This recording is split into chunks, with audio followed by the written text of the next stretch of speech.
the last thing Cha Jun Seo remembered was rain. Not dramatic rain, not the cinematic kind that arrives before something important. Just the ordinary rain of a Seoul Tuesday, the kind that soaks through your jacket collar before you realize it started. He had been walking home from a convenience store with a plastic bag in one hand and his phone in the other, checking whether the rain was supposed to stop before midnight, and then there was a sound like the world folding in half, and then nothing. And then this. He was on his knees in mud. The mud was cold, thick, and smelled of wood smoke and something older: animal fat, rotting vegetation, clay. His phone was not in his hand. The plastic bag was not in his hand. The rain was not present. What was present? A flat gray sky pressing down like a lid, a tree line of enormous dark pines that had never seen a chainsaw, and approximately 30 people staring at him with expressions that occupied the precise emotional territory between terror and readiness to commit violence. Jun Seo stayed on his knees. This seemed like the correct posture. The people, he registered them in fast, shocked impressions, wore layered animal skins belted at the waist, their faces marked with streaks of gray ash or dark earth. They were thin. Not the thin of people who exercised carefully or followed diets. The thin of people for whom food was a problem that was never fully solved. He could see the line of a collarbone on the woman nearest to him, prominent as an edge. He could see the ribs of the child behind her, the child who was staring at him with enormous dark eyes while unconsciously pressing both fists against its own stomach. Nobody spoke for a long moment. Then an old man stepped forward. He was shorter than Jun Seo, wiry, with hair the color of ash and a carved staff in his right hand. His eyes were sharp in a way that had nothing to do with intelligence and everything to do with the specific sharpness of a person who had spent decades reading people's weaknesses. He wore more layers than the others. Around his neck hung small bones and dried objects on cords, the specific accumulation of a person whose identity was entirely built from symbols. The shaman. Jun Seo knew it before the man opened his mouth. The old man said something. The language was unrecognizable, not Korean, not anything Jun Seo had heard before, a clicking, guttural flow of sound that moved through his chest more than his ears. But the tone was completely readable. The tone was the tone of someone performing certainty for an audience. The crowd responded. Not words, a low sound, half agreement, half fear. Jun Seo's eyes moved past the shaman, mapping the camp. It was bad. Worse than bad, it was a settlement in the process of losing its argument with the world. He counted roughly 12 structures, low frames of bent branches and poles, covered with stitched hides and heaped pine boughs. Several had collapsed sections. The central fire, a wide ring of stone around a modest flame, was producing more smoke than heat, which meant wet wood, which meant someone had stopped gathering dry fuel. There were 2 carcasses near the far edge of camp, something deer-like, already partially stripped, the remaining meat sitting exposed in the cold air. No smoking, no drying, no salting. Just meat sitting out, beginning to turn. He counted the people. 31 adults, 7 children visible. Faces he could read clearly, the sunken-eyed exhaustion of malnutrition, the held-still posture of people managing pain they had stopped mentioning. 3 men at the back of the group had fresh wounds, badly bound, cloth and hide wrappings already dark with dried blood. Hunters. Recently returned, or recently attacked. Their eyes had the specific quality of men who had left in a group and come back with fewer people than they started with. The shaman spoke again. This time he pointed at Jun Seo, then at the black stone. Jun Seo looked at it for the first time properly. It stood at the center of the camp, between the fire ring and the largest structure. About chest height, roughly rectangular, with the particular non-reflective darkness of something that absorbs light instead of bouncing it. The surface was not rough. It was almost smooth, which was wrong for a rock that had simply been sitting here. Natural stones in this environment would have been irregular, lichened, weathered. This one looked like it had been here forever and had decided not to change.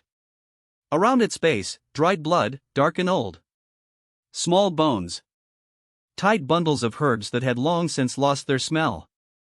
The shaman pointed at Jun Seo again, then made a short gesture with the staff that everyone in the crowd understood. Several men moved. Jun Seo stood up. He did it slowly, not aggressively, but he stood, and the movement stopped them. He was taller than most of the men by a significant margin, and while he was not particularly muscled, he was fed, which in the present company made him look like a different category of person. He held both hands open at his sides, palms out. Universal enough. He hoped. The shaman said something sharp. Jun Seo looked at him, then at the crowd, then at the children. The child with the fists pressed to its stomach had just sat down in the mud, suddenly, without deciding to the loosened drop of a person whose blood sugar had simply given out. The woman beside it went down immediately, pulling the child up, pressing it against her chest, and Jun Seo saw in that motion the specific desperation of a parent who had been watching this happen for too many days. He stopped thinking about the shaman. He walked to the fire. Several people moved to intercept him. He stopped, pointed at the fire, then pointed at the wet wood stacked beside it, then shook his head with enough clarity that it needed no translation. He pointed at the dry inner branches visible at the base of the pine stack, the ones underneath the wet outer layer. He mimed pulling them out. He held up 2 fingers, pointed at 2 of the nearest men, pointed at the wood. Silence. He squatted beside the fire himself and began pulling the wet top layer aside, finding the drier material beneath. His fingers found a length of resinous pine good, high-calorie fuel, hot burn. He worked it into the fire's base, rearranging the structure from a smothered heap to a proper teepee arrangement that would draw air up through the center. The fire changed within 2 minutes. More flame. Less smoke. Real heat, not the gesture of heat. Someone made a sound. Not the shaman. One of the women near the back, a sharp exhaled syllable that might have been surprise or might have been something closer to relief. Jun Seo turned and looked at the child on the ground. He looked at the stripped carcass. He walked to it, examined it briefly, the meat was still viable, barely, on the colder sections, and then he looked around the camp for something to cook it in. There was a clay pot. Cracked, but intact enough. He pointed at it. He pointed at the fire. He pointed at the waterskin hanging from the nearest structure pole. The woman with the child watched him. She was perhaps 25, with the sharp, observant face of someone who made assessments quickly and did not waste energy on conclusions she wasn't sure of. She stood up, still holding the child, and picked up the waterskin herself. That was the first thing that happened. One person. One practical decision in the direction of the obvious solution rather than the ritual one. He spent the next hour working. He had no special skills, he had never hunted, never butchered an animal, never built a fire from scratch in his life. What he had was pattern recognition, the ability to see what a situation needed before reacting to it, and 4 years of watching survival content online because he found the problem-solving satisfying in an abstract way that had seemed entirely theoretical until now. He had retained almost everything he had ever read, not from any special ability, but because he was the kind of person who thought about systems and could not stop doing it even when reading casually. He boiled water with chunks of meat. He distributed it in small amounts to the children first, then the wounded men, then the weakest-looking adults. He mimed clearly that no one should drink it all immediately. Small amounts, repeated. He had no way to explain the physiology of refeeding, but he could make the gesture unmistakable, slowly. Not all at once. The shaman watched from across the camp and said nothing. The old V-judge, the one with the Voidheart dark authority of a chief going soft in the body but not yet in the grip, watched too. His expression was the most complicated thing in the camp, a man who needed this to work and resented that it was working. The notification arrived as the last child finished the broth. Not as a sound. Not as a visible interface hanging in the air. As a pressure in the center of his skull, precise, structured, impossible to misidentify as anything neurological, and then words that appeared in his mind with the clarity of text on a clean white screen. Primitive civilization system initialization host detected. Current civilization index, 1.2 of 100. Tribe status, critical. Immediate extinction risk, high. You have performed the first collective survival action. Partial objective recognized. Objective active, prevent immediate tribal extinction threshold, reduce immediate mortality risk from critical to stable within 72 hours. Current status, 14% complete. He read it twice. Then he looked at the camp, the smoke finally rising clean and straight from a proper fire, the children eating, the wounded men sitting up straighter than they had 20 minutes ago, and he understood what kind of system this was. Not his strength. not his experience points. The tribe. The tribe was the character. He was the mind behind it. All right, he thought. Then let's not waste time.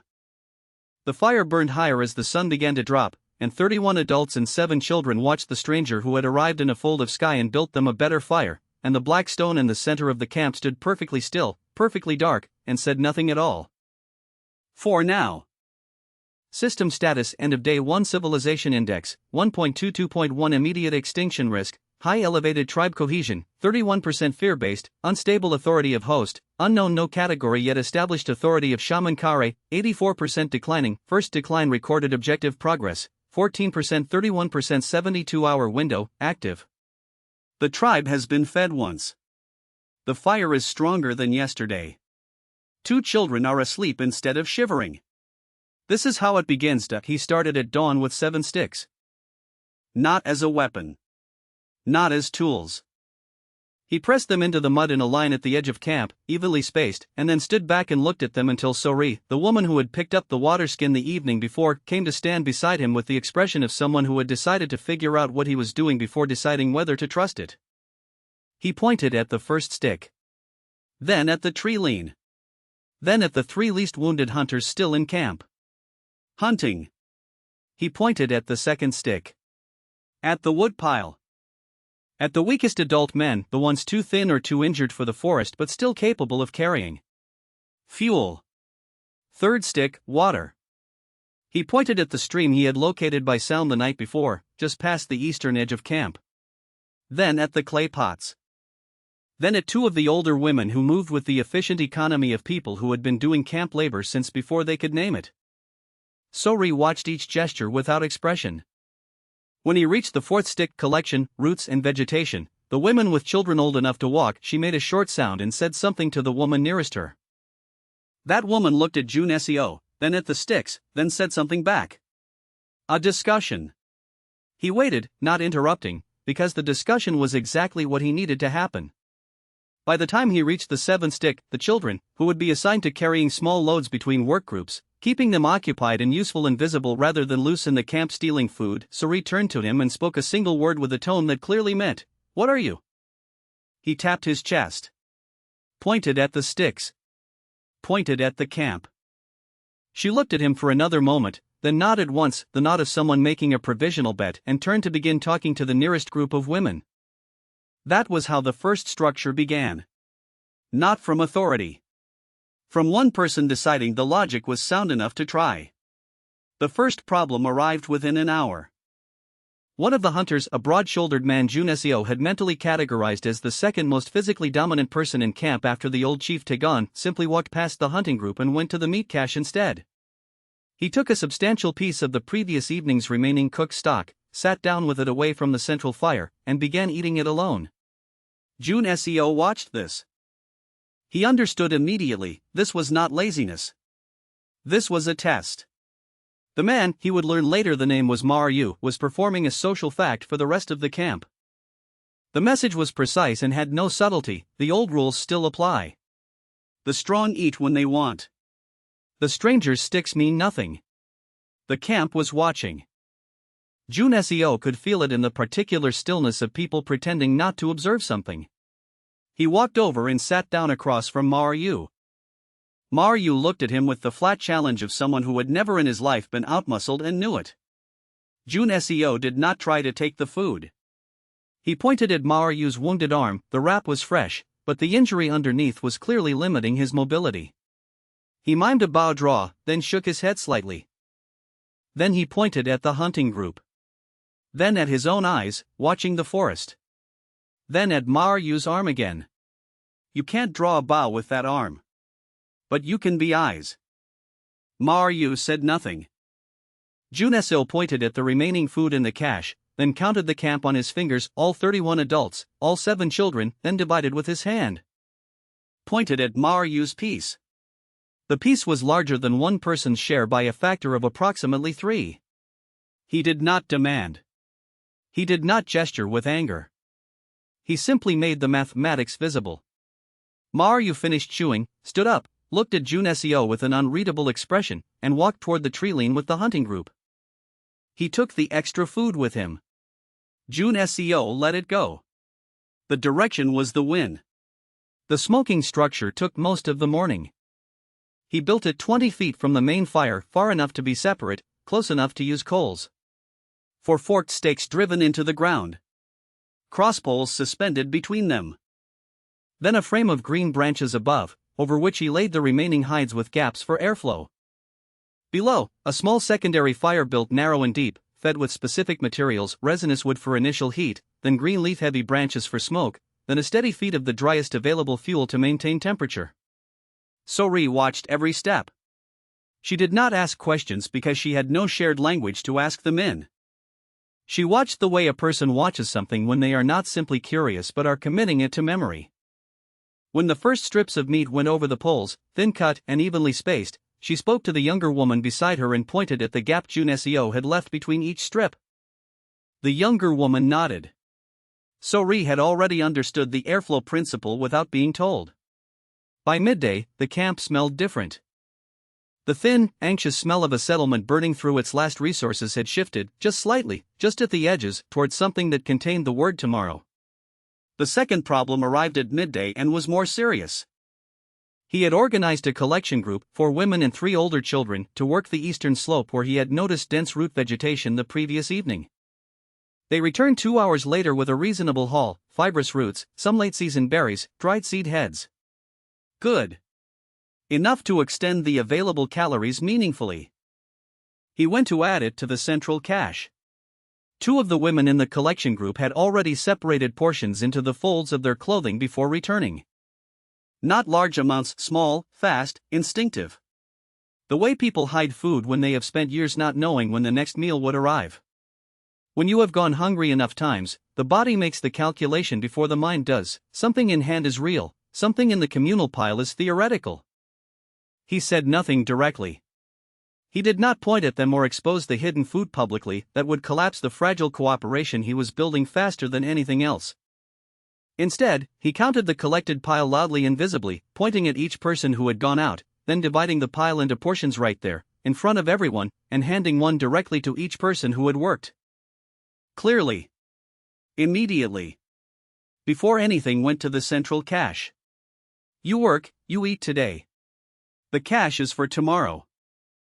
The 2 women who had hidden food looked at the portion he handed them. Then at each other. He handed them each a second small portion without comment. The message was different from punishment: you don't need to steal here. Here there is enough structure that you get yours. It was not true yet, there was not enough structure, and there was not yet enough food, but he was building toward making it true, and right now trust was the resource he could least afford to lose. The shaman moved in the afternoon. Kare had been present all day at the edges of things, watching from outside the structures being built, standing near the black stone with his staff, speaking in low tones to the older men who were not part of any of the work groups. Jun Seo had noted this without acting on it, because acting on it would have been the wrong decision. The shaman had not obstructed any specific action. He was doing something more effective than obstruction, he was waiting for a failure. In the late afternoon, Kare held a rite at the stone. He called the camp together, or rather, he used whatever social mechanism he had developed over decades to make people feel they needed to attend, and performed something that lasted approximately 20 minutes. Prostration, call and response, an offering of fresh blood from his own palm pressed against the stone's surface. The stone absorbed it exactly as it had absorbed everything else, silently, darkly, without visible response. But 12 of the adults participated. Fully, heads down, voices joining the shaman's cadence. Jun Seo watched from beside the smoking structure, turning the meat strips methodically, not leaving his post. He counted who participated and who did not. So-ri did not go. 2 of the older women did. Mar-yu, returned from the forest with a small kill, stood at the edge of the group with his wounded arm and watched Kare with an expression that was not worship and was not quite doubt but was somewhere between them for the first time. When the rite ended, Kare looked directly at Jun Seo and spoke a single sentence in a carrying voice. He didn't need to understand the words. The sentence was spoken to the camp, not to him. The sentence was, "This stranger desecrates the heart of sky, and the heart has not yet struck him down only because it waits for the right moment." Jun Seo turned a meat strip over. He knew how to answer this. Not with argument. Argument against a religious framework was a losing position with people whose entire psychological safety rested on that framework. The answer was the smoke rising from the rack, the children sleeping through the afternoon for the first time without shivering, the sound of the improved fire pulling clean heat through the camp. He answered by producing results until the results became the argument. The notification came at dusk, as the camp settled into its second night, measurably warmer, measurably calmer, measurably less close to the edge than it had been 24 hours prior.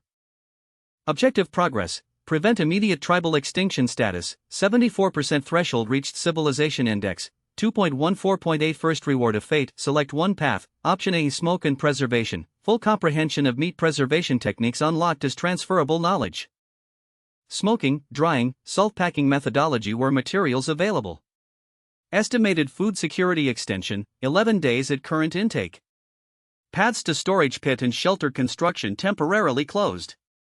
Option B, stone hearth, knowledge architecture for enclosed clay and stone fire structure unlocked. Heat efficiency increases 340%. Fuel consumption reduced. Paths to food preservation and shelter temporarily closed. Option C, insulated shelter, structural knowledge for double-layer height and branch construction unlocked. Estimated warmth retention increase, 60%. Fuel demand increases significantly. Paths to fire efficiency and food preservation temporarily closed. He read it 3 times. The temperature was dropping. He could feel it, not the drop of ordinary evening, but the earlier, more decisive drop that meant the season was changing faster than expected. The children who were asleep were wrapped in every available hide, and there were not enough hides. He thought about the stone hearth, the warmth it would produce, the fuel it would save. He thought about the preservation techniques, the food security, the 11 extra days. He thought about the shelters, the children's faces. He chose option B, a stone hearth, selected. Path to knowledge, active. Clay and stone materials, locally available. Construction time, estimated 6 to 8 hours. Food preservation path, temporarily closed. Shelter construction path, temporarily closed. The knowledge settled into him like something he had always known and had simply not accessed: the geometry of a proper enclosed hearth, the clay mixture ratios, the placement logic for maximum heat radiation. Practical, complete, and immediately usable. He looked at the wood pile. It was 3 days of fuel at current burn rate. The stone hearth would stretch it to 8. But building it would take every available pair of hands away from food collection for a full day. Which meant tomorrow's calorie intake would drop while he was improving the system that would extend every future day's warmth. He sat with that for a moment. Every solution opens a new problem. That's not a flaw in the plan. That is the plan. He picked up a stone and began sketching the hearth structure in the mud, marking where clay needed to be sourced, what size the stone base required, how many people it would take to raise the walls in a single working day. Tomorrow, before dawn, he would need Maryu's people to switch from hunting to gathering clay from the stream bank. 1 day's protein for a permanent heat infrastructure. Across the camp, Kare watched him draw in the mud with the expression of a man counting days. The black stone stood between them, in the last light, completely still. System status: end of day 2, civilization index, 4.8, immediate extinction risk, elevated moderate tribe cohesion, 38% functional, fragile host authority, emerging, recognized by 14 of 38 tribe members, shaman authority, 79% declining, second consecutive day chief authority, 61% stable, watching stone hearth construction, scheduled. Fuel crisis, incoming, day 4. Food security, 2.1 days at current rate. The camp is warmer than yesterday. It is not warm enough. There is always a next problem. That is, the work of the hearth took 11 hours, not 8. Junesio had estimated wrong on the clay. The stream bank material was good, dense, and workable, but it needed mixing with dryish and fibrous grass to hold its shape during the curing process, and finding the right grass ratio took 3 failed test batches and most of the morning. Maryu watched the first 2 failures with the expression of a man whose patience was structured entirely around physical results. When the third batch held its form against pressure, Maryu picked up a carrying basket without being asked and went back to the stream. That was the closest thing to a compliment Junesio received all day. By evening, the hearth stood at the camp's center, 6 feet wide and 3 feet high, an enclosed stone and clay structure with a narrow mouth for feeding fuel and a rear vent position to pull air through the burn chamber. The design was nothing an architect would recognize, but it was sound, a form that had been independently discovered by cold people on multiple continents across 10,000 years of human history, because cold people eventually converge on what works. He built a modest fire inside it as the light faded. The difference was immediate and physical. The heat did not dissipate upward and outward the way open fire heat did. It radiated forward and low, filling the space in front of the hearth at body height, at child height, at the height where people actually lived. Haine, the old woman who had not participated in Kare's rite and who Juneseo had begun to suspect knew more than she communicated, came and held her hands in front of the hearth for a long time without speaking. Then she said something quietly, almost to herself, and went to sit with the children. Sori translated nothing because they still had no shared language. But her face when she turned from the hearth said, "This changes the calculation." The storm arrived 3 hours after midnight. Not a gradual weather change, a sudden pressure drop that Juneseo felt in his ears before he heard anything, and then wind that hit the camp like a throne wall. The hide and branch shelters, already structurally marginal, began failing within minutes. He heard the first one go, a crack of a supporting pole and then a collapsing rush of material, and was on his feet before the sound finished. The camp went from sleeping to chaos in under a minute. He did not shout. Shouting in a language no one understood produced nothing except noise added to panic. He grabbed the nearest person, one of the younger women, and physically pointed her at the children's shelter, the most structurally reinforced one, then pushed her in that direction with a firm hand and clear momentum. She went. He grabbed the next person and pointed at the hearth, "Keep it fed, do not let it go out," with enough force that the message survived the language barrier. Then he moved through the camp in the dark, working from memory of the layout he had been building in his head for 3 days, finding the failing structures and making rapid decisions about which ones could be reinforced and which needed to be abandoned in favor of consolidation. The answer was consolidation. 5 failing small shelters into 2 larger grouped positions, bodies pressed together around the hearth's heat radius, hides layered and overlapping rather than individual. He had to physically move people, not roughly, but with the insistent directional pressure of someone who could see the correct answer and did not have time to explain it. Some moved. Some resisted. One of the older men sat down in the mud in front of his collapsing shelter and refused to abandon it, and Juneseo spent 40 seconds he did not have crouching in front of him, making eye contact, holding the man's face between his palms until the man looked at him rather than at the collapsing structure, and then slowly, deliberately, standing and pointing at the hearth. The man stood up. They made it to the consolidated position just before the man's shelter took the full force of the next wind gust and went flat. The storm lasted 4 hours. Juneseo did not sleep. He fed the hearth himself for the first 2 hours, maintaining the specific fuel arrangement that kept the burn steady rather than hot and dead, and watched the 2 consolidated groups of people around it, packed close, bodies warm from contact and radiant heat, children in the middle of each group, adults surrounding them in the instinctive arrangement that predated any civilization. At the second hour he noticed Maru was also awake, sitting at the outer edge of the larger group, watching the camp perimeter in the dark. Not because anyone told him to. Because Maru was the kind of person who, once he had decided a direction, committed to it completely.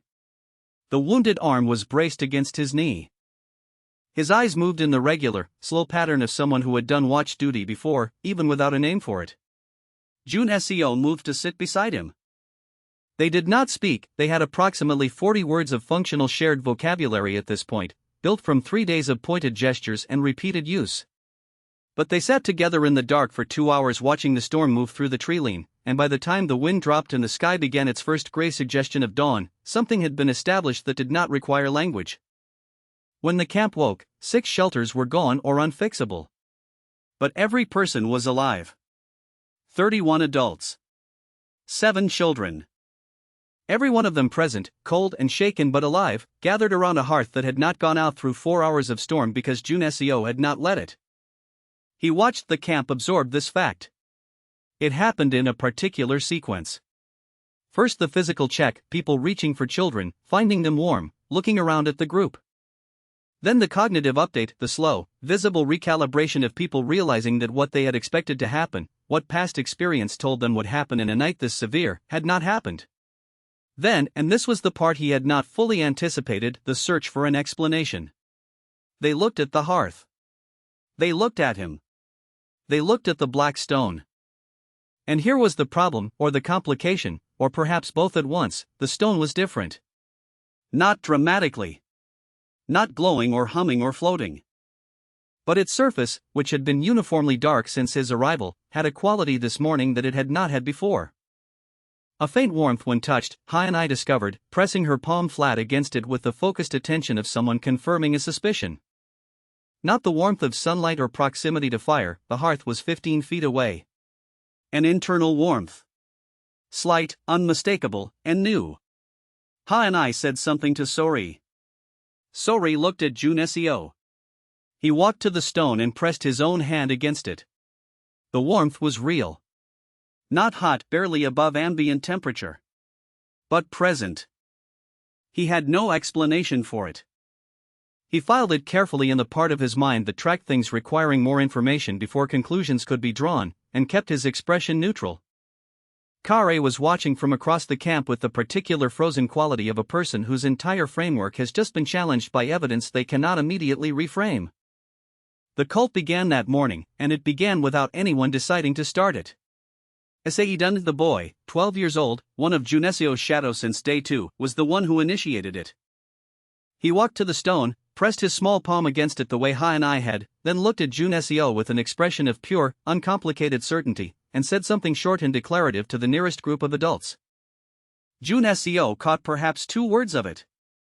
But he saw its effect move through the group like heat through a conductor, a change in posture, in the direction of eyes, in the specific quality of the attention being directed at him. Not the suspicious assessment of day 1 or the cautious watching of day 2. Something older, more total, and significantly more dangerous. Sori came to stand beside him. She said a word he had heard before, 3 syllables, used previously in the context of the stone itself. Then she pointed at him. He shook his head. Firmly, clearly, with enough conviction that it needed no translation. She looked at him with the expression of someone who understood his objection and was not sure it would matter. The system notification arrived mid-morning, as he was beginning the assessment of how many shelter poles were salvageable from the storm damage.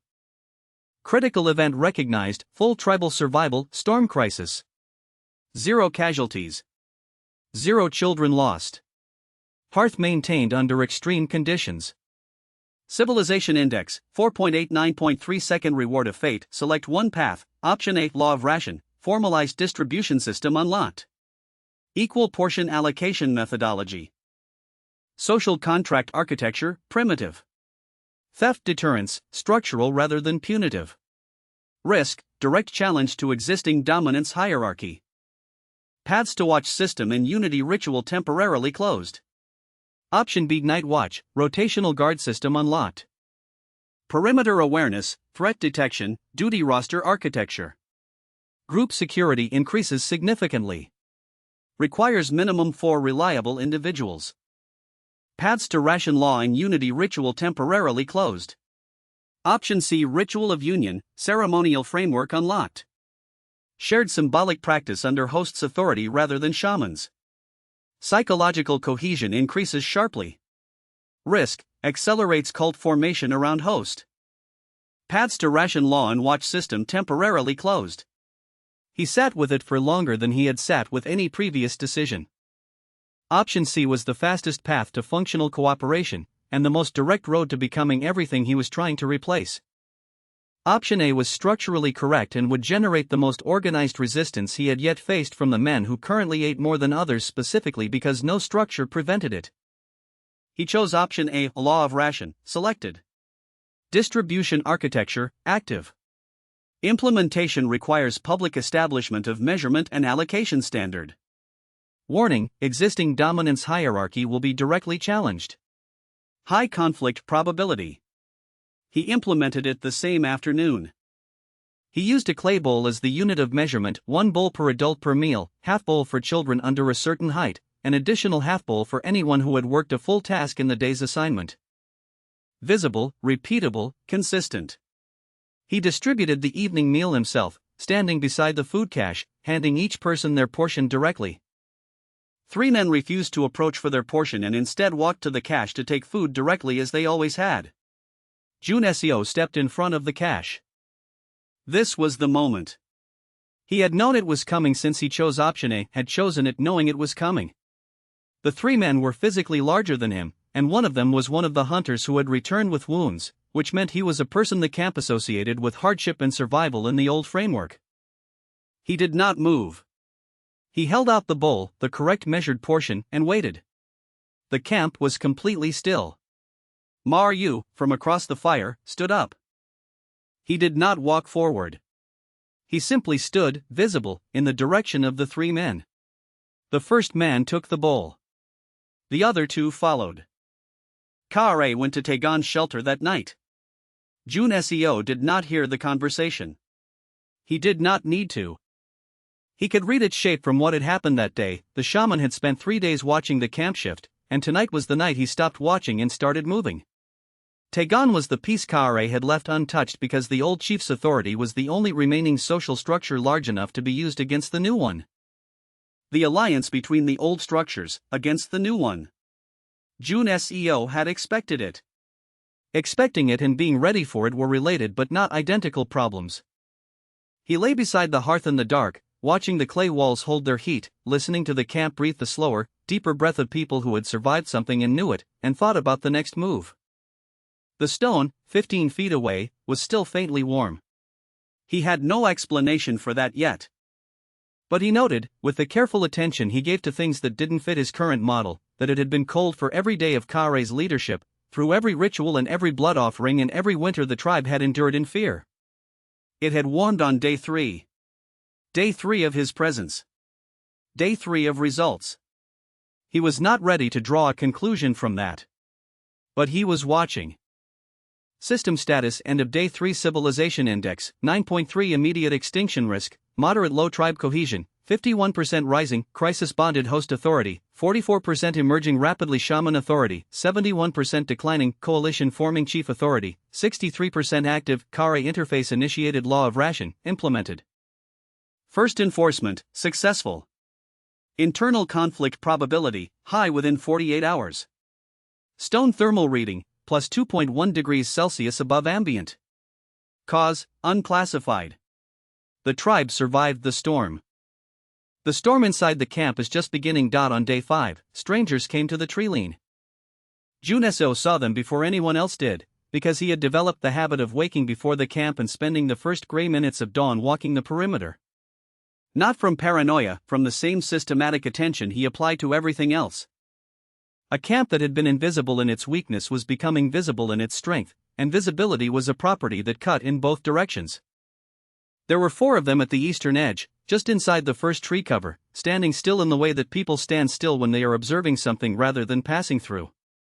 They were dressed similarly to his own tribe but leaner, with a rawness in their posture that his camp had already begun to lose, the specific physical tension of people who had not eaten reliably in longer than a week. He stood in the open and looked at them directly.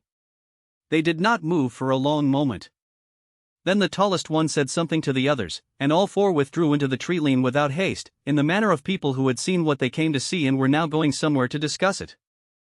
Jun Seo turned and walked back to camp. He had perhaps 2 days before those 4 returned with more people. That was the logic of hunger, and it was not complicated. Kare moved first. The shaman had been quiet for 36 hours following the ration law confrontation, not absent, never absent, but quiet in the specific way of someone reorganizing their approach. Jun Seo had tracked this silence with more attention than he tracked Kare's active moments, because the silence meant planning, and Kare's planning was not something to underestimate. At midday on day 5, Kare called the tribe to the stone. The framing was different this time. Not the regular rite, not the call and response cadence of the standard ritual. This was a declaration, delivered standing on the stone's base with his staff planted in front of him, his voice carrying the particular weight of a man who had decided to spend all his remaining credibility in one move. Jun Seo could not follow the words, but So-ri was beside him, and she had been developing an instinct for translating meaning rather than language, a combination of expression and gesture and pauses that she rendered into the 40-word shared vocabulary they had built together. The translation arrived in pieces. The stone gave the stranger power to help us. The stone did this for a reason. Now the stone needs what was promised. Blood is owed. The cold and the strangers at the treeline are the stone's warning. Without the offering, the stone's protection ends. Jun Seo listened to this without expression. Then he looked at the tribe. 19 of the 31 adults were listening with the particular quality of people who wanted to believe something that offered them a framework for fear, not stupidity, not weakness, but the absolutely human need for a causal story when the world is threatening. Kare was giving them a story that put the threat outside of their control and the solution inside a ritual they already knew. It was a good story. It was doing exactly what it was designed to do. He let Kare finish. Then he walked to the food cache. He had been saving it deliberately, waiting for exactly this kind of moment without knowing its specific form in advance. 3 full days of smoked meat, accumulated through careful rationing and the consistent enforcement of the portion law. Enough to feed the entire camp a full meal, not a survival meal, not a calculated portion, an actual full meal for one evening. He carried it to the central fire himself. All of it. Then he began cooking. Not alone, he had essay done immediately, the boy materializing at his elbow with the speed of someone who was always watching for his next move, and then 2 of the younger women from Sori's group, and then Sori herself. Within 10 minutes he had an organized cooking operation producing food at a scale the camp had not seen since before his arrival. Kare had gone silent. Jun Seo did not look at him. He maintained complete focus on the fire and the food and the people he was handing portions to, the children first, then the elderly, then the working adults, then the hunters, then everyone else. Every person. Full portions. By name when he knew the names, by eye when he didn't.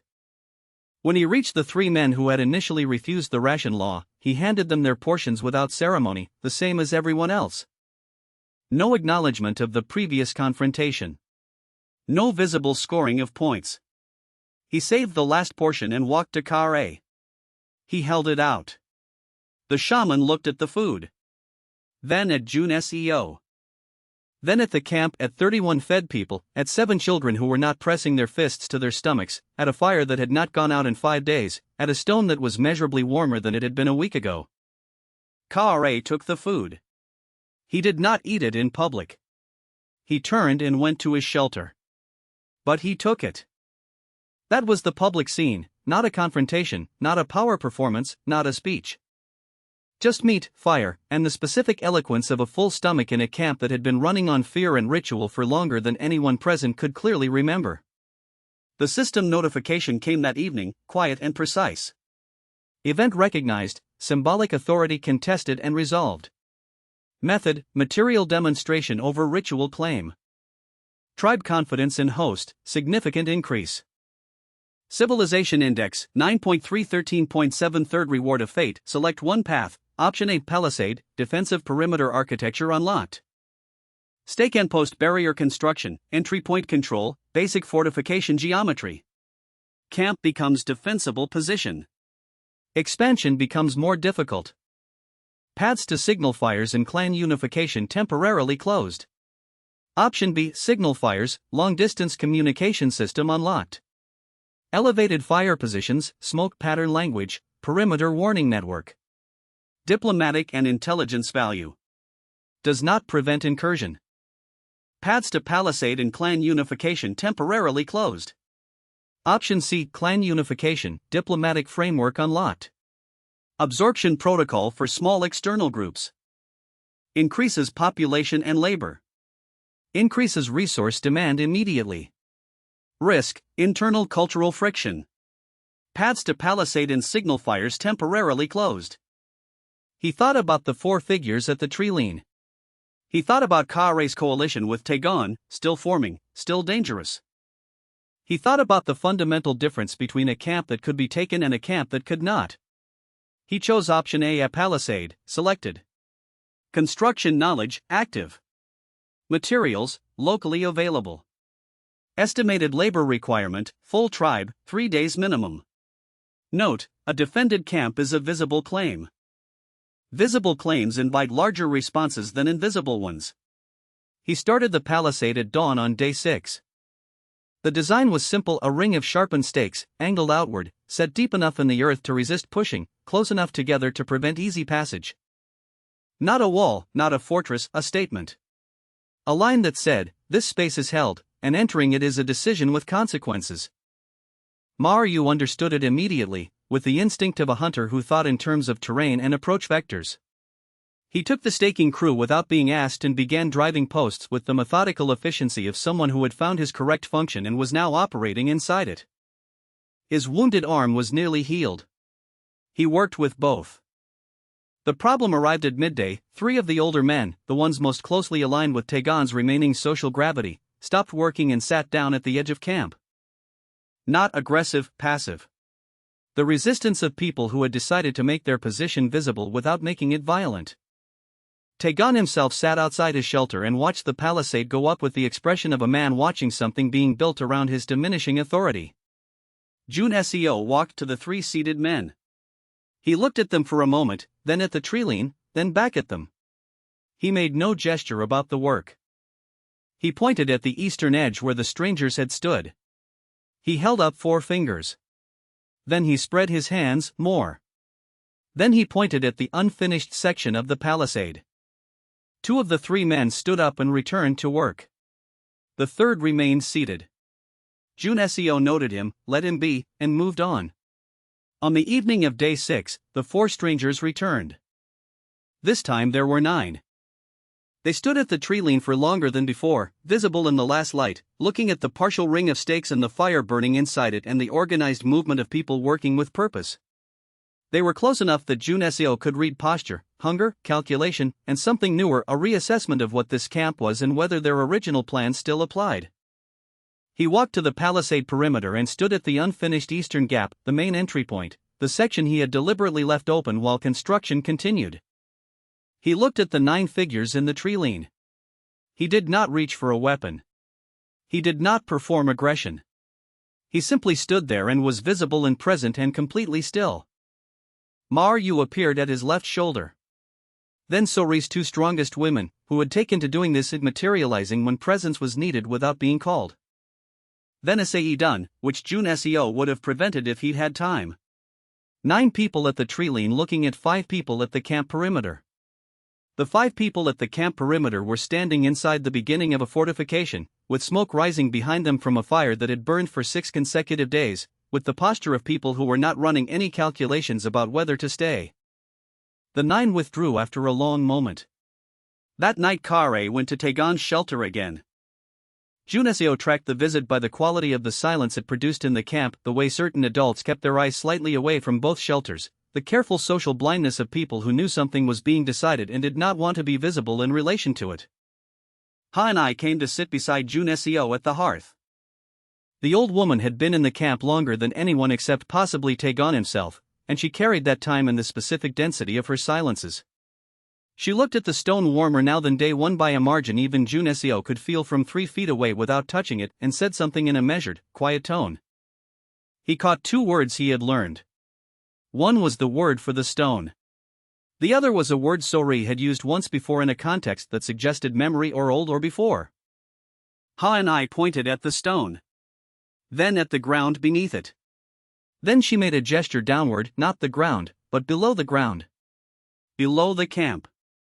Below the whole structure of what they had built here. Then she looked at him and waited. He looked at the stone. Warmer than it should be. Warmer than fire proximity explained. Warmer every day he produced results, every day the tribe moved further from extinction and closer to something that didn't have a name yet in this world. It's been here the whole time, he thought. Kare didn't make it sacred. It was already something.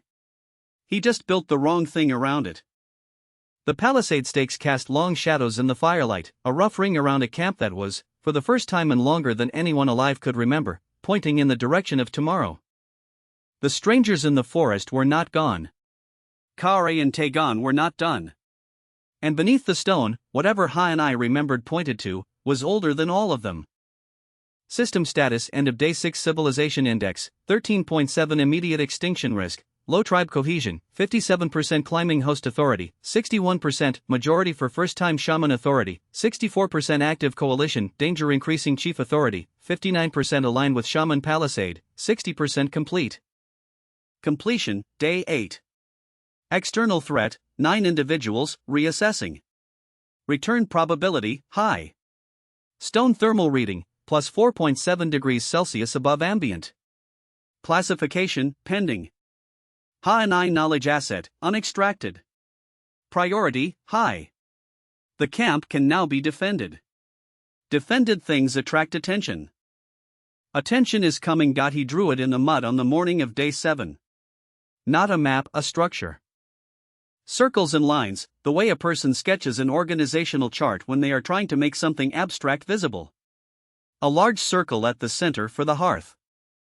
Smaller circles around it, connected by lines: hunters, gatherers, water carriers, fuel crew, shelter builders, child watchers, the elderly. Each circle had a role. Each line had a direction of responsibility. The whole thing looked, he realized as he finished drawing it, less like a primitive camp diagram and more like the first rough draft of a society. Sori crouched beside it for a long time. Then she picked up a stick and added something, a circle he had not drawn, positioned between the child watchers and the elderly. She pointed at Ha and I. Then at 2 other older women. Then at the children. Then at her own head. Memory keepers. The ones who teach. He looked at her addition. Then at her. She had understood not just the diagram but the principle behind it, that structure was not about control, it was about making sure every person's capacity was being used in its correct place. He nodded once, and added her circle to the design permanently, pressing the stick line deep enough that it would survive the morning foot traffic. That circle would matter more than almost any other. He just didn't know it yet. The role assignments took most of day 7 and required more negotiation than construction. The physical work was straightforward. The palisade needed 3 more days, the smoking racks needed expansion, the water carrying schedule needed formalizing now that demand had grown with improved camp organization. He knew what needed doing. The difficulty was not the work, it was the social architecture required to make people accept assigned roles without either the coercive authority of the old hierarchy or the simple emergency urgency of the first week's survival crisis. Emergency had been a useful motivator. It made people move without needing to agree. Routine required something different, a reason to accept your assigned place on an ordinary morning when no immediate threat was visible and the question of why should I do this particular task rather than a different one had actual space to be asked. He solved it the only way available without a shared language for abstract reasoning. He made the logic material. He spent an hour demonstrating visibly what happened when each role was not filled. He let the water schedule lapse for 2 hours, people noticed when the cooking pot ran dry. He pulled the fuel crew off their task for 90 minutes, the hearth dropped measurably. He took Mario and the hunters away from perimeter awareness and walked to the palisade gap and stood there looking at the tree line in an obviously pointed way. None of it was subtle. It wasn't meant to be. By midday, the assignments were not merely accepted, they had been partially redistributed by the people themselves, Sori reorganizing the gathering rotation with a logic Junesio could follow and agree with, Mario splitting his hunters into 2 groups with one always in camp, the older women taking the child task circle with a focused seriousness that suggested they had always been doing this work and were simply now doing it with formal acknowledgement. The tension arrived in the afternoon, from the direction he had expected. The man who had remained seated during the palisade work, whose name Junesio had learned was something that sounded like Goro, a thick-chested man in his late 30s with the physical confidence of someone who had always been among the strongest in the group, came to the role assignment area and looked at what had been drawn in the mud. Then he spoke, loudly, in the direction of the assembled adults. Junesio caught perhaps 3 words. But the tone and the physical performance were complete. This is not how things are decided. Things are decided by strength and seniority in the stone's favor, not by a stranger drawing circles in the ground. Several people nodded. Not the majority, but a visible, legitimate portion of the camp. Taegon emerged from his shelter and stood at its entrance without speaking, which was its own form of endorsement. Junesio waited until Goro finished. Then he walked to the smoking rack, cut a portion of cured meat, a full adult portion, 3 days of preservation work made solid, and handed it to Goro directly. Goro looked at it. He did not take it. Junesio set it on the ground between them, turned to the camp, and began the evening distribution, the same ration system, the same sequence, children, elderly, workers, then everyone else. consistent, visible, unchanged by the confrontation. When he reached Goru's position in the line, he handed him the standard portion.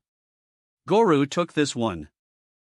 The portion on the ground between them sat uncollected. A small, visible demonstration of the difference between the gift of a result and the performance of dominance. Jun Seo left it there until a child picked it up 20 minutes later, at which point he said nothing because the point had already been made. Han and I came to him that evening with something in her hands. A piece of cured hide, old, worked until it was almost soft, covered in marks, not decoration. Pattern. Regular lines and group symbols that had the specific density of recorded information rather than art. She laid it on the ground in front of him and pointed at sections in sequence, speaking slowly, adjusting her vocabulary to the 40 words she knew he carried. He could not read the marks. But he could read the pattern structure, grouped fives, sequential lines, repeating symbols that appeared in clusters. A counting system. A record. Season markers, possibly, or kill counts, or population records, or something else entirely.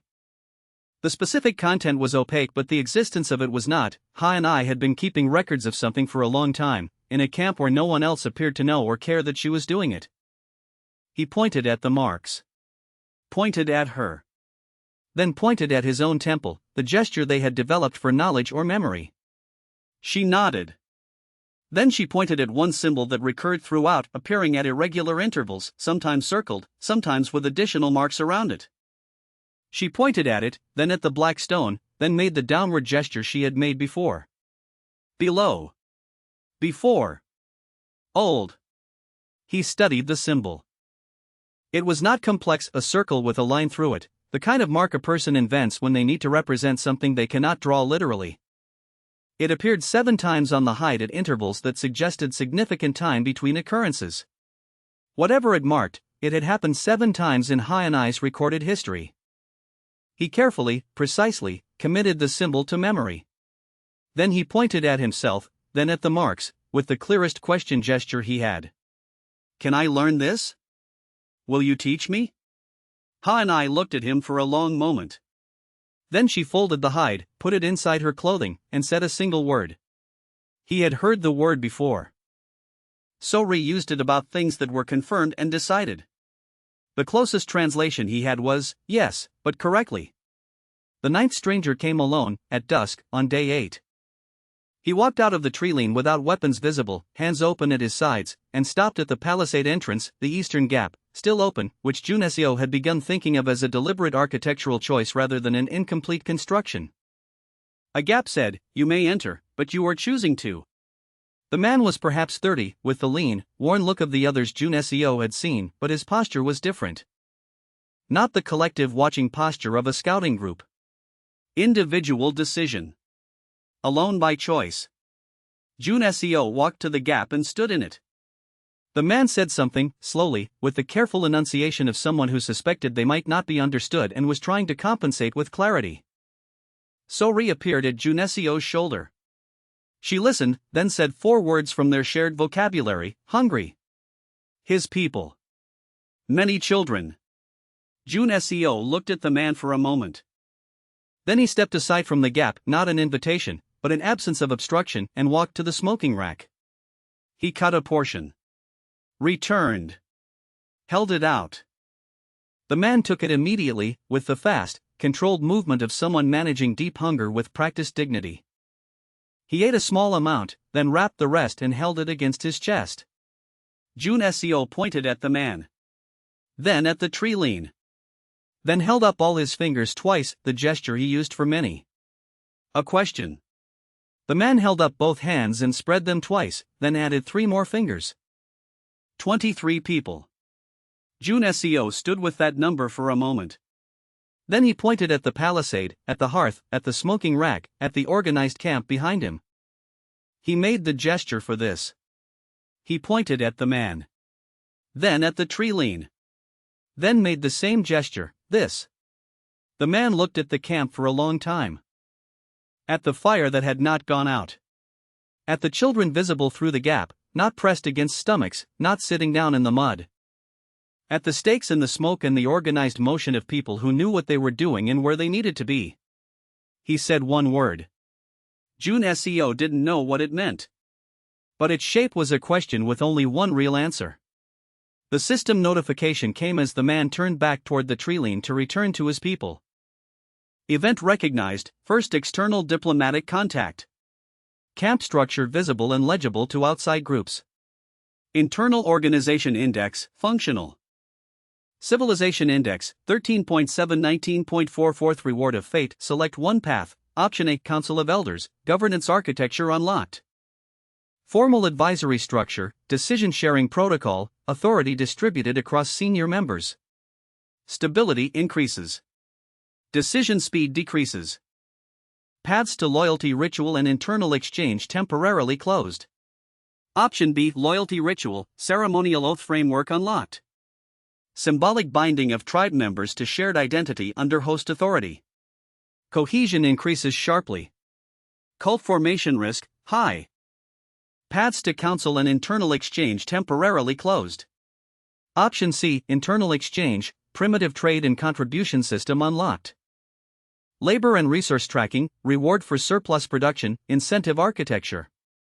Economic foundation established. Paths to council and loyalty ritual temporarily closed.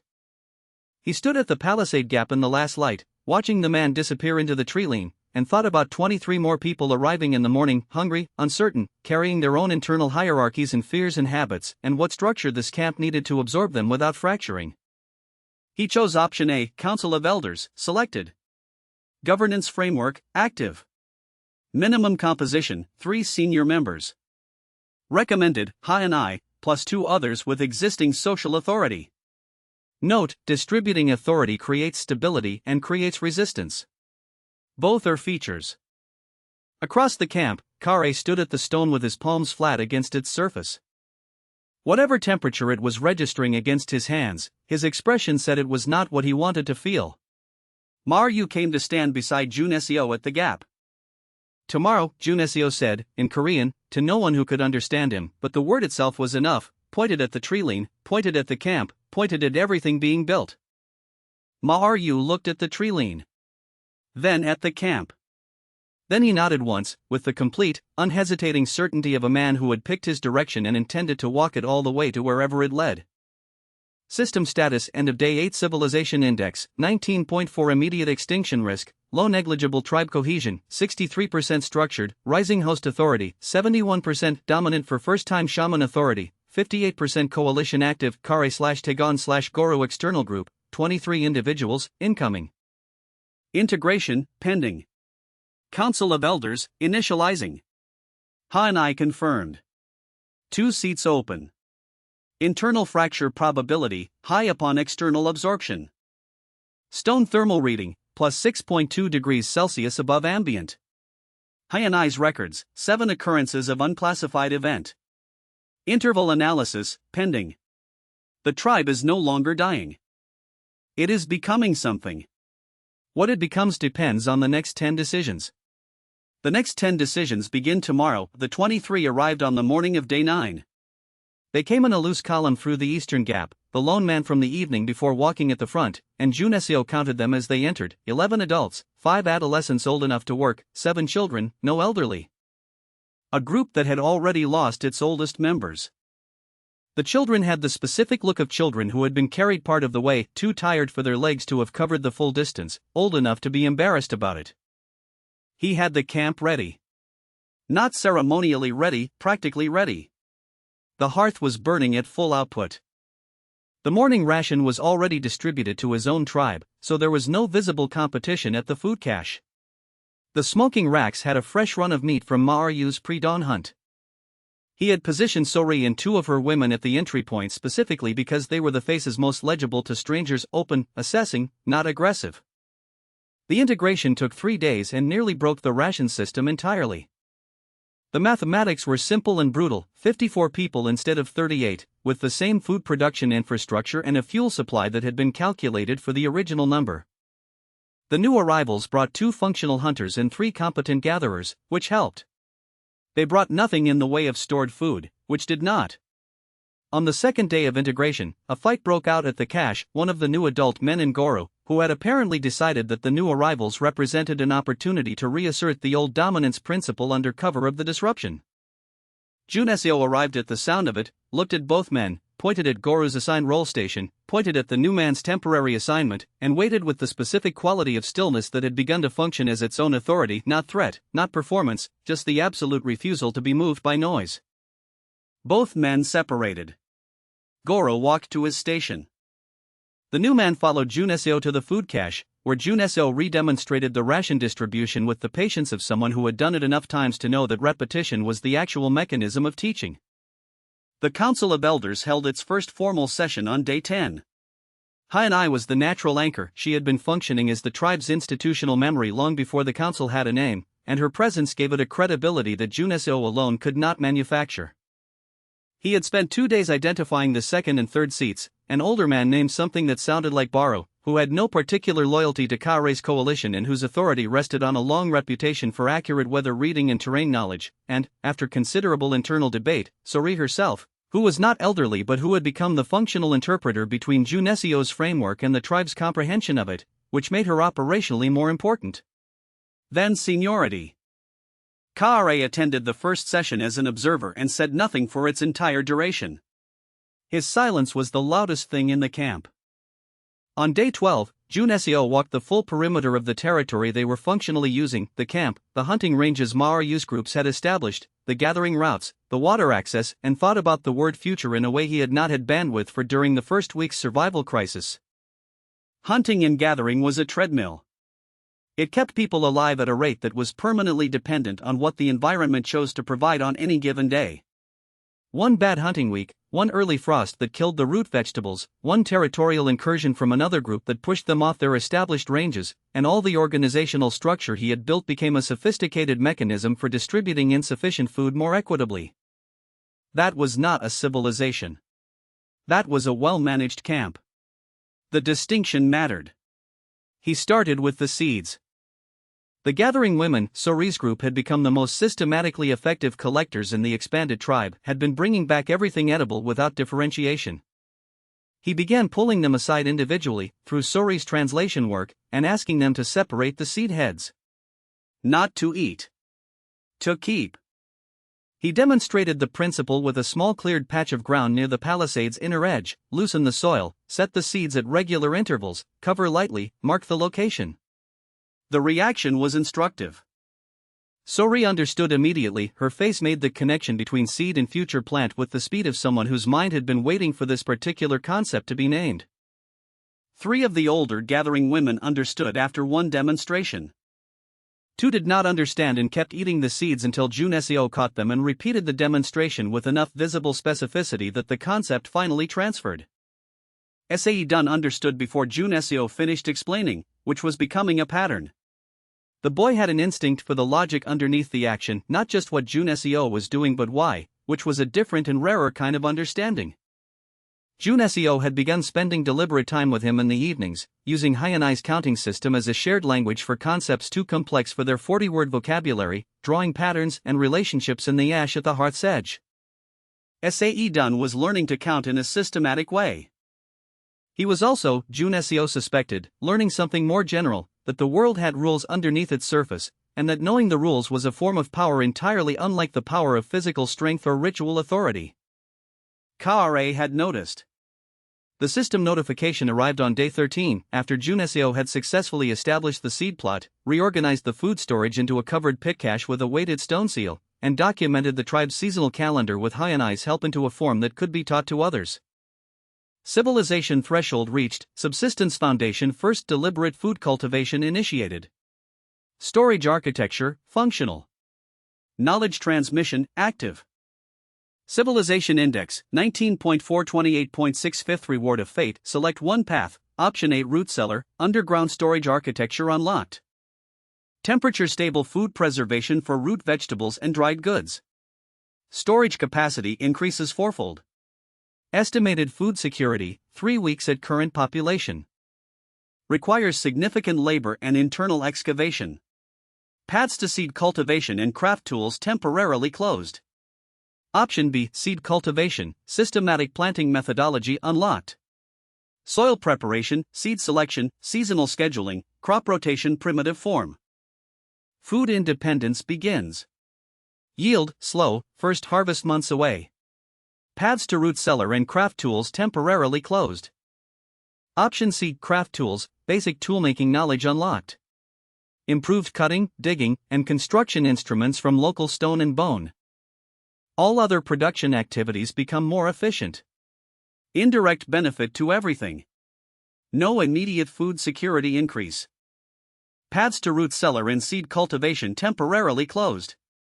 He thought about it for a long time. The root cellar was the most immediately protective. A 3-week food buffer would change the tribe's psychological relationship with scarcity more profoundly than almost anything else he could do.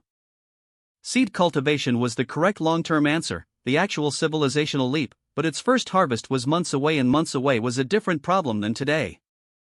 Craft tools would compound into everything but produced nothing directly edible. He chose option B, seed cultivation, selected. Systematic planting methodology, active.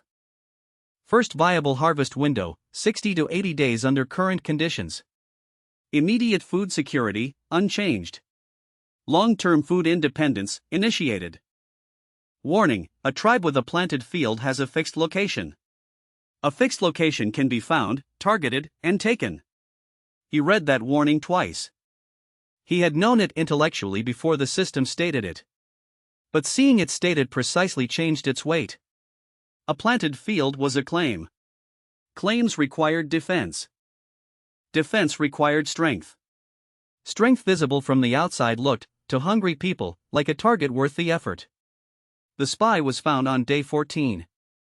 Maryu brought him to Juneseo, a thin adolescent, perhaps 15, who had been discovered in the eastern section of the gathering territory without any of the tribal marks of either Juneseo's group or the integrated clan. He was not armed. He was not particularly frightened, which was itself informative. Someone who was simply lost or hungry would be frightened.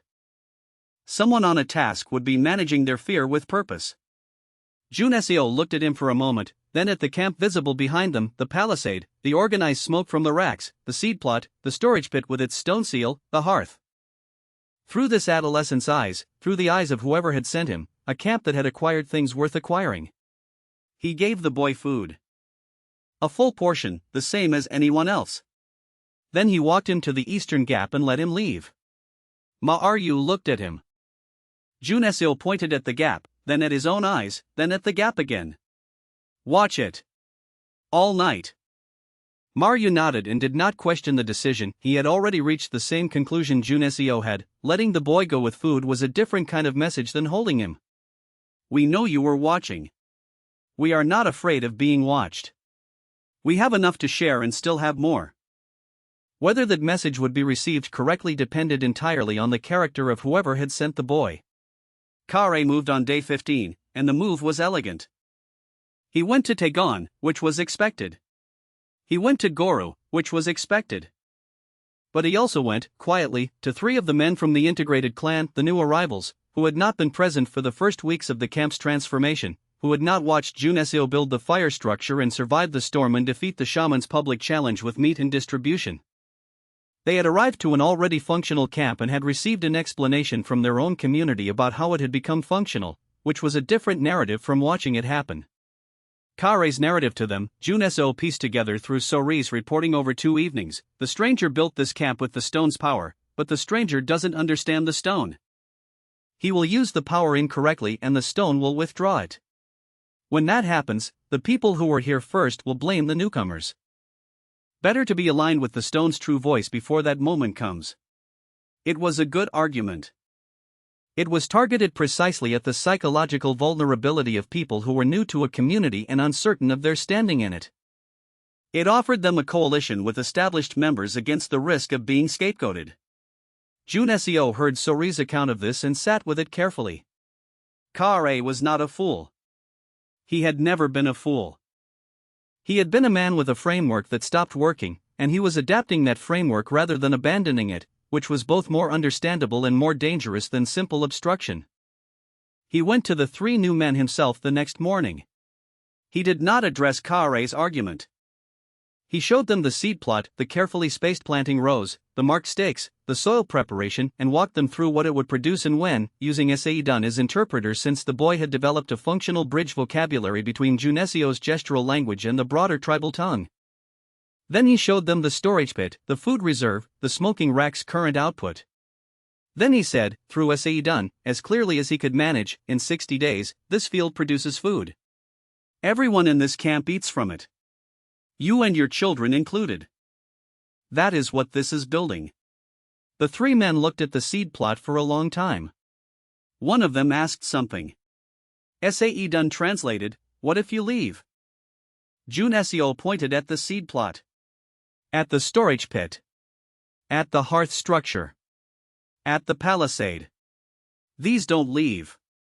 On day 16, the external group came in force. Not the 9 from the Trilene reconnaissance. A larger formation, 20 or more, moving through the forest with the directional purpose of people who had made a decision and were implementing it. Maryu's watch crew spotted them at the northern perimeter, and the signal Junesio had established 3 sharp strikes on the hollow log positioned at the palisade's high point brought the entire camp to alert positions in under 2 minutes. That 2 minutes was the result of 15 days of structure. It was also, Junesio understood watching it happen, the single most important thing the structure had produced so far, not the food reserves or the hearth efficiency or the seed plot, but the fact that 54 people moved to assigned positions without chaos, without collision, without any individual making a panicked individual decision that would compromise the collective response. He stood at the eastern gap. The external group emerged from the Trilene and stopped. They saw the palisade. They saw the organized positions, hunters at the walls, the strongest adults at the gap, everyone else consolidated at the hearth. They saw smoke from a fire that had burned for 16 days. They saw a camp that had been, 2 weeks ago, a collection of dying people in failing shelters, and was now something with a shape, a structure, a visible capacity to defend itself. Their leader, a wide man with a scarred jaw who held his spear in the specific way of someone who had used it in anger before, looked at Junesio across the gap for a long moment. Junesio looked back. He had nothing that was a weapon. He had the camp behind him, organized and still. He had Maryu at his left shoulder. He had, sitting visibly at the hearth in full view of the approaching group, the Council of Elders Hainai, Baru, Sori, the specific image of a community in deliberation rather than in panic. The scarred man said something to his group. They did not advance. Junesio picked up the clay bowl he had carried to the gap and held it out, the same gesture he had used for Goro, for the lone messenger, for every person he had needed to bring into the logic of this camp rather than push away from it. The scarred man looked at the bowl. At the camp. At Junesio. He did not come forward. But he did not raise the spear. That was where it rested, not resolved, not escalated, balanced on the thin functional edge between two groups deciding simultaneously whether the cost of violence was higher than the alternative.